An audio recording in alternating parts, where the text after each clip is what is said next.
They tried to help them, and it may cost them their home. Grandparents have made a desperate attempt to raise bail money and get their grandson out of jail.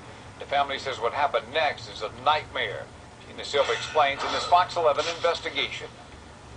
This is that VCR. Inside the Ramirez home, My souvenirs. 71-year-old Dolores Ramirez is busy packing up her belongings.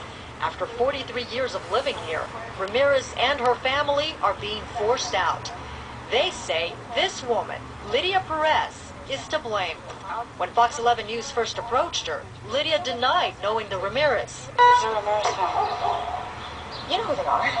No, I don't. Lydia Perez is a former bail bond agent. The Ramirez family hired her back in 2001 when their grandson ended up in jail. They took out a $100,000 bond using their house as collateral. Since their grandson did not run from the law and did serve his time in jail, the Ramirez family figured the bond had been exonerated. This year, they realized they were wrong. Rachel Ramirez is trying to help her parents now. They go to make a payment, a mortgage payment at Bank of America, and they said, you don't need to, your payments have been made. An investment company purchased the deed of trust at an auction.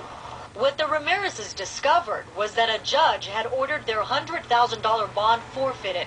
Court documents show the bail agent in charge, Lydia Perez, had failed to turn in the proper documentation to clear the case. The judge ruled her attempt to fix the problem was untimely. Rachel says that instead of warning her parents, Perez sold the deed to an investment company. We didn't know anything. We didn't know this. What does Perez have to say about this? No, I'm not happy that they had their house taken, but it's not my fault. I'm not paying the court $100,000 for their grandson. You just didn't turn in the proper documentation to the court, and they've lost their house because of it. Okay, I gotta go, okay? But what do you say? No, I gotta go. The Ramirez family says they bought this house 43 years ago. Now the investment company that has purchased the deed to this house and is ordering them to vacate is making them an offer. They can stay here if they want, but they have to purchase the house back at the current market value. How do you purchase a house for $30,000 and in 2007 purchase it back for $450,000? We can make it. How do you do that when you live on Social Security? This is complete total negligence. Maggie Crines, the past president of the California Bail Agents Association, is outraged at what she saw in the Ramirez case file. She says people need to be very careful when dealing with bail agents. They need to be aware that they've put up their home and they can technically lose their home. If you ever put up your house as collateral for a bond, you must keep track of all court dates. Make sure the bail agent is doing what they're supposed to.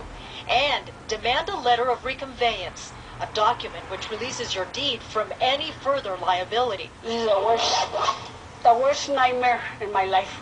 As for Lydia Perez, she's quit the bail business and insists she did nothing wrong.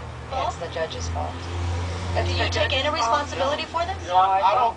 The Ramirez family have filed a lawsuit, and they're hoping someday they'll get their house back. It's my parents that it hurts me to see them.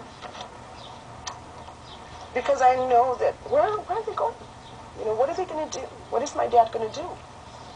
What is my mom going to do? Gina Silva, Fox 11 News.